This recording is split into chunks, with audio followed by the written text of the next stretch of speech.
Right, Joey, thank you. Well, we want to get to those top stories. And the Supreme Court has ruled that Congress can deny Puerto Rican residents some federal disability benefits. That 8-1 opinion on Thursday was written by Justice Brett Kavanaugh. Justice Sonia Sotomayor cast the lone dissenting vote. Of course, both of her parents are from Puerto Rico. Well, the case was based on supplemental security income earmarked for people in the United States who are at least 65 years old, blind, or disabled. Well, the decision from the High Court excludes offering that assistance to people in Puerto Rico and other U.S. territories. Well, the U.S. and Cuba are holding their highest level diplomatic talks in some 4 years. Senior State Department officials met with Cuban officials on Thursday in Washington, D.C.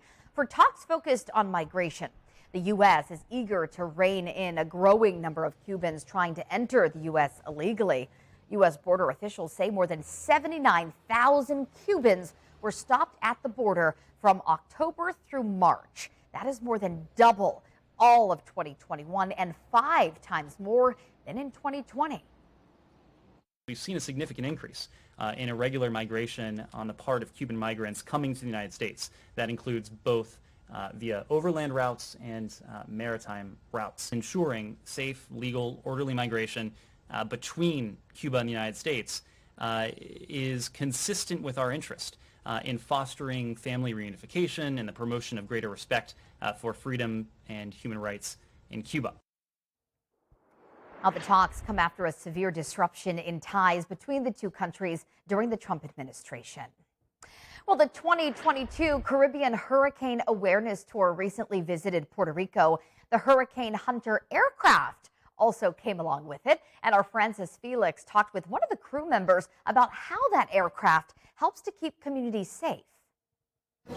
We take a look inside of one of the Hunter Hurricane aircrafts. One of the captains shows the job that they usually do during this season. Right now we're in a WC-130J. This is what we use to fly into the hurricanes. From the back cargo compartment, this is where we have all our seats. If we have to carry passengers, we can, on the floor, we can flip these boards, and that's where we can load and store cargo. We get into more of our equipment, which helps us operate the aircraft. And then further ahead is on the right side is where you have the loadmaster station, and on the left side is the weather officer station. What we have here is our weather instrument that we release into the hurricanes. It's drops on, and we place it into this tube right here as we're flying. On the left is where we have the loadmaster workstation. Okay. And to the right of us is where we have the weather officer sitting. So during the storm, we will fly into the hurricane. The weather officer will navigate us to the center of the storm where the winds are zeroed out. Once we identify the center, the weather officer will direct the loadmaster to then release this instrument into the storm, and it'll collect all the weather information from our altitude to the surface level. So that includes things like the pressure, the winds, the temperature, and a whole lot of data goes fed real time into our computers. The loadmaster and the weather officer will then analyze that data, make sure it all makes sense. Once it gets quality controlled and we're sure that's good information, we'll then send that to the NHC. From there, they'll update their models so that we have more accurate information on the track and the intensity of the storm, and then they will disseminate that to all the relevant centers.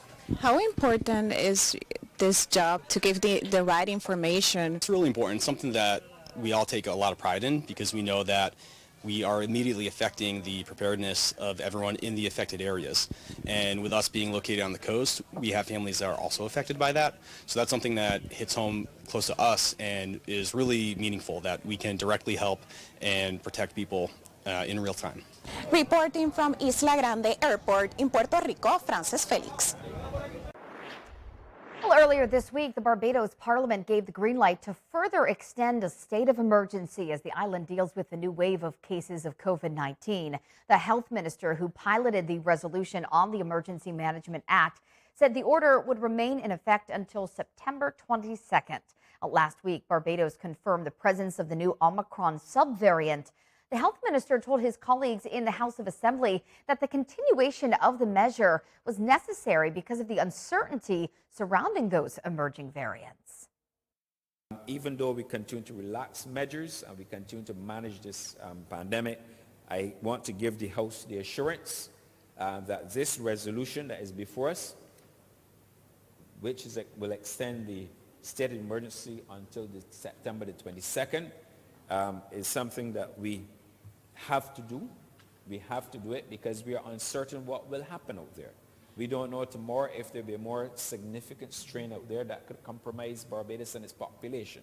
So for that, and for that reason, we have to extend the state of emergency until September. We probably have a better feel of what's happening there. Barbados has recorded 388 deaths and nearly 65,000 infections since the first case was detected in March of 2020. But despite that surge in the Barbados, most islands in the Caribbean are starting to get back to normal. Our DeAndre Hamilton talks with PEJO officials on where the COVID-19 pandemic stands.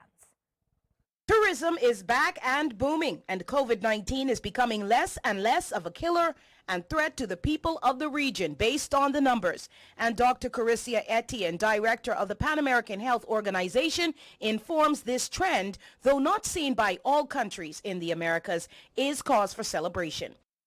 As borders have reopened and tourism has ramped up, cases have also surged in some Caribbean countries and territories, with St. Kitts and Nevis, St. Lucia, Barbados, and St. Martin recording the largest relative increases. Nonetheless, on a broad scale, cases and deaths are declining in the Americas. In the weekly press conference held virtually with media around the Americas, the update came thanking policymakers, healthcare workers, and others who have brought 14 countries to near herd immunity status. To Dr. Etienne and her team, it is evidence that coronavirus vaccines are working well. Cases and deaths are declining in the Americas. The decoupling of death rates and new infections is proof that vaccines are working well to protect people from hospitalization and deaths due to COVID-19. Over 2/3 of people in Latin America and the Caribbean received 2 doses, and many countries in our region have some of the highest coverages in the world. With Vaccination Week in the Americas fast approaching, we can take a moment to celebrate this great achievement. Double-digit vaccination coverage was marked for Venezuela, Nicaragua, and Bolivia, and 7 countries are now at 60% coverage for the vaccine. DeAndre Hamilton reporting. And before we head off to break today, is Earth Day, a day to celebrate Mother Earth. It's actually the 51st anniversary of Earth Day, which is widely recognized as the largest secular observance in the world.